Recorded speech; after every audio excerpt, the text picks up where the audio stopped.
الحمد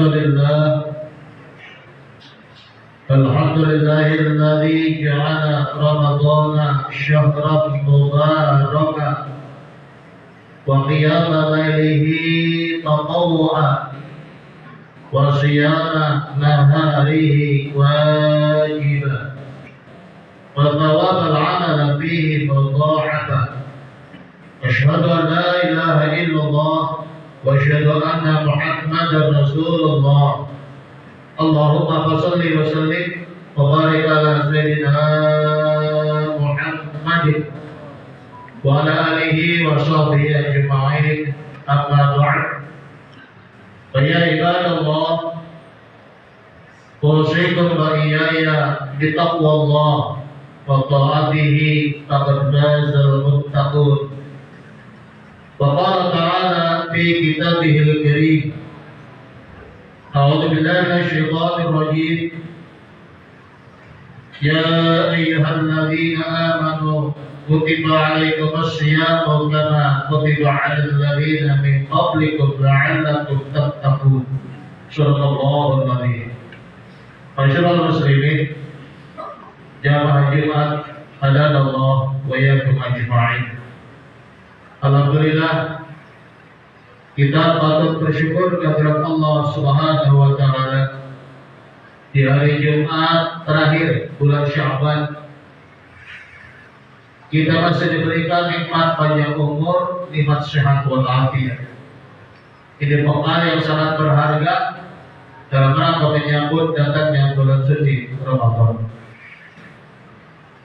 Kita berharap mudah-mudahan Ramadan tahun ini, walaupun banyak ujian, banyak fitnah di berbagai aspek kehidupan umat Islam, semoga kita tetap bisa menjalani sholat Ramadan dan tiap Ramadan dengan penuh tertib dan sukses sampai akhir Ramadan. Amin ya rabbal alamin. Maka berkaitan dengan mukadimah tadi, izinkan khatib akan menyampaikan pada khutbah dengan judul Marhaban ya Ramadan. Masyaallah muslimin, jamaah Jumat yang dimuliakan Allah Subhanahu wa taala. Dalam sebuah hadis riwayat Imam At-Tabrani, Rasulullah sallallahu alaihi wasallam bersabda tentang bagaimana menyikapi datangnya bulan suci Ramadan. Atakum Ramadan, telah datang kepada kalian bulan suci Ramadan. Sayyidus syuhur, penghulu dari semua bulan. Kalau penghulunya hari adalah al-Jum'at Sayyidul Ayyam. Hari Jumat merupakan penghulu, hari yang paling barokah, paling mulia di antara hari-hari dalam seminggu. Sebaliknya Ramadan Sayyidus syuhur, penghulunya bulan dalam setahun. Marhaban, maka ucapkanlah selamat datang. Nabi memberi anjuran, jangan Ramadan itu datang tiap tahun silih berganti, tetapi sikapi dengan ucapan marhaban, maka ucapkanlah selamat datang. Ja'a syahrus syiyam, telah datang bulan puasa, bil barokati, yang membawa keberkahan hidup. Maka Nabi memerintahkan kepada kita sebagai umatnya, fa'akrib bihi min zarin huwa atin, maka muliakanlah tamu yang baru datang itu. Bayangkan, Rasulullah menyambut Ramadan seperti akrimud duyuh, memuliakan tamu. Fa'akrib bihi min zarin huwa atin, muliakanlah tamu yang baru datang itu. Artinya ada sikap yang berbeda jangan datang Ramadan kita sikapi dengan biasa-biasa saja. Ada dua kata yang maknanya sama. Lebih sering kita mendengar kalimat ahlan wa sahlan, selamat datang. Tapi Nabi lebih memilih marhaban ya Ramadan. Khusus pada Ramadan dikaitkan dengan kata marhaban. Kalau ahlan wa sahlan berasal dari kata ahlun wa sahlun. Ahlun itu artinya keluarga yang ada di rumah kita masing-masing. Sahlun artinya gampang, mudah. Maka keluarga yang sejahtera, keluarga yang sakinah, citra keluarga yang baik, manakala kumpul berikan kemudahan demi kemudahan. Itu keluarga yang gampang seperti itu. Beranjak dari satu keluarga ahlan wa sahlan, keluarga yang memudahkan segala urusan, naik tinggi video lingkungan masyarakat, naik lagi sampai berbangsa dan negara. Kalau kapal kumpul motivasinya sama-sama mencari kemudahan, maka negara ini akan aman dan tentram. Ahlan wa sahlan. Sekarang menggunakan kalimat marhaban ya Ramadan. Maknanya sama. Selamat datang wahai bulan Ramadan. Marhaban berasal dari akar kata rohiba yarhamu. Profesor Dr. Nasihat memberikan penjelasan. Maknanya adalah wasi'us sadri, lapang dada. Atau orang menyambut Ramadan, terimalah dengan hati yang lapang, dengan legowo, jangan banyak gerutu, jangan nyambut Ramadan dengan muka yang masam, dengan muka yang kecut. Sambutlah dengan muka yang berseri, wasi'us sadri, dengan dada yang lapang. Artinya dalam makna lain, taqabbal Ramadan bisurur, menerima bulan suci Ramadan itu, nyambut Ramadan itu bisurur, dengan hati yang gembira, dengan hati yang senang. Masyaallah muslimin, jamaah Jumat yang dimuliakan Allah Subhanahu wa taala. Dalam waktu yang pendek melalui khutbah Jumat ini, tiap tahun kita dididik, di-training masuk bulan suci Ramadan untuk mengendalikan hawa nafsu. Yang jadi pertanyaan adalah, masuk Ramadan kita dididik agar mampu menjinakkan hawa nafsu. Masuk lagi Ramadan kita dikader, di-training supaya mampu mengendalikan hawa nafsu. Tapi aneh, Lebaran berlalu, Ramadan sudah selesai, masuk 11 bulan berikutnya, lagi-lagi nafsunya liar, lagi-lagi nafsunya galak, lagi-lagi nafsunya sadis. Mari kita koreksi dalam waktu yang singkat ini, dan kita jangan tidur, simak baik-baik. Ternyata setelah lama diteliti, lama direnungkan, malam-malam, karena kita terbuai dengan terjemahan kulit. Diwajibkan atas kalian berpuasa sebagaimana telah diwajibkan atas umat-umat sebelum kamu, la'allakum tattaqun, agar kamu menjadi orang-orang yang bertakwa. Lalu faktanya orang bertakwa kelihatan di mata kita. Sholatnya rajin, tiap Jumatan hadir, malam tarawih nggak pernah tinggalkan, tadarus tekun, subuh nggak pernah kesiangan. Pemahaman dan aplikasinya mentok hanya sampai di situ. Jadi kemudian tafsir Jalalain dan tafsir Sawi, oh ternyata makna tafsir inilah yang banyak dilupakan dalam umat Islam sehingga gagal mengendalikan hawa nafsu.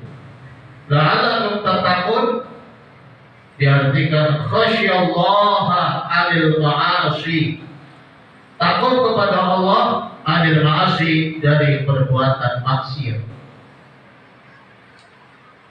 Jadi kalau sholatnya sudah rajin, puasa Ramadan tamat, tarawihnya tamat, tadarusnya 30 juz selesai. Tapi perilaku, akhlak, melakukan perbuatan yang tidak senonoh, melakukan perbuatan yang keji, perbuatan dosa, tidak ada rasa takutnya, maka kita belum lulus jadi orang yang bertakwa. Apalagi kalau kita melihat dari aspek politik, di mana kita sedang pilpres, maka Ramadan tahun ini betul-betul jadi tantangan. Karena kita melihat yang namanya manusia itu minum-minuman keras, lalu mabok, nyungsep di got, berangkat ke hotel berbuat mesum. Apakah kalau berbuat kecurangan, berbuat kezaliman itu bukan maksiat? Sama maksiat itu. Silakan renungkan. Kepengen la'allakum tattaqun tercapai supaya jadi generasi orang-orang yang bertakwa, tapi maksiat kepada Allah jalan terus. Maka jangan harap sampai di hari tua kita akan jadi generasi la'allakum tattaqun. Alasannya dalam tafsir Jalalain diterangkan fa'innahu, ada sesungguhnya dengan mengamalkan ibadah puasa itu yuksiru syahwata, dapat menahan, dapat mengendalikan hawa nafsu, allati hiya, yang melalui syahwat itu mabda'uha, menjadi pangkal terjadinya maksiat. Di satu sisi ada mendatangkan negatif berupa dosa, tapi di sisi lain nafsu itu ada sisi positifnya, ada manfaat. Dunia begini lebarnya, dunia begini luasnya. Kalau kita simpulkan isinya cuma 3: harta, tahta, cinta. Harta, kalau bukan karena pemilaunya harta, aksesoris kekayaan yang dihidupkan siang dan malam supaya melempur dibelain, hujan tetap jalan, ada daya tarik karena kita punya hawa nafsu bil mali, dengan harta benda. Kalau kita nggak punya hawa nafsu, maka kita kerja tidak selera. Harta. Yang kedua, tahta. Tahta, kedudukan, jabatan, itu semuanya adalah merupakan dunia. Maka tanpa itu dunia tidak akan ramai. Tidak ada pilkada, tidak ada pilpres, tidak ada pemilu, tidak akan ramai. Dunia menjadi ramai dilihat dari kacamata politik, karena ada tahta yang ingin diperebutkan. Satu lagi, kalau dulu harta, tahta, dan wanita, sekarang boleh diubah sedikit, harta, tahta, dan cinta. Cinta itu mahal, cinta itu adalah dunia. Artinya apa? Dunia ini tanpa cinta, maka dunia sepi dan merugikan. Kekayaan bisa bermiliar-miliar. Kita buktikan, dengan tidak ada cinta, tukang tenda keluh. Tumpen ini biasa kalau habis lebaran yang pada nikah pesen tenda banyak banget sepi. Tukang taman biasa berias, tak rias pengantin sepi, nggak ada orderan. Belum catering, dapurnya kagak ngebul, sepi, karena tidak ada cinta, tidak ada resepsi pernikahan. Termasuk Ramadan, termasuk diantaranya adalah acara-acara bukber, acara buka puasa bersama. Kita sering pesan makanan-makanan yang berkualitas sesuai langganan dengan takdir. Itulah syahwat. Maka hukumnya syahwat itu tidak boleh dibunuh. Alasannya karena syahwat pemberian Allah. Dokter hebat kayak maupun profesor dokter tidak akan sanggup memberi syahwat. Ingat, syahwat datangnya dari Allah, dan itu termasuk pemberian yang nilainya mahal. Tapi ingat, dua aspek ini harus kita pegang selalu. Di satu sisi membawa dosa, di satu sisi membawa semangat hidup untuk mengabdi ibadah kepada Allah Subhanahu wa Ta'ala. Masyaallah muslimin, jamaah Jumat yang dimuliakan Allah Subhanahu wa Ta'ala. Sebagai penutup dari khutbah singkat ini, nafsu itu digambarkan seperti kulit kita yang korengan, sakit, eksim, gatal. Kalau didiamkan, itu eksim yang ada di kulit kita geremet. Kalau digaruk, luka dan tambah sakit, tambah korengan. Profesor Dr. Gulsian menggambarkan ilustrasi nafsu dalam jiwa manusia seperti itu. Seperti kulit yang terkena eksim, ada kumannya, ada baksilnya, didiamkan aja gatal, geremat, pengen digaruk. Tapi kalau terlalu asik menggaruk, apalagi kukunya panjang-panjang, maka korengnya bertambah luka dan lama sembuh. Dari gambaran tersebut kita ambil pelajaran. Allah masih berkata pada diri kita masing-masing, semuanya ada, semuanya mesti utuh. Maka nafsu itu tidak perlu dibunuh seperti kuman. Maka perintah kita dengan masuk bulan Ramadan tiada lain. Masuk Ramadan la'allakum tattaqun, agar kalian jadi orang-orang yang bertakwa, artinya pandai mengendalikan hawa nafsu selama hidupnya, sehingga khasyallah 'anil ma'asi, takut kepada Allah dari perbuatan maksiat akan tercapai. Maka kita layak mendapatkan martabat la'allakum tattaqun. Barakallahu fi wa lakum bil Qur'anil Karim wa nafa'ani wa iyyakum bima fihi min al-ayati wa dhikril hakim wa taqabbal minni wa minkum tilawatahu innahu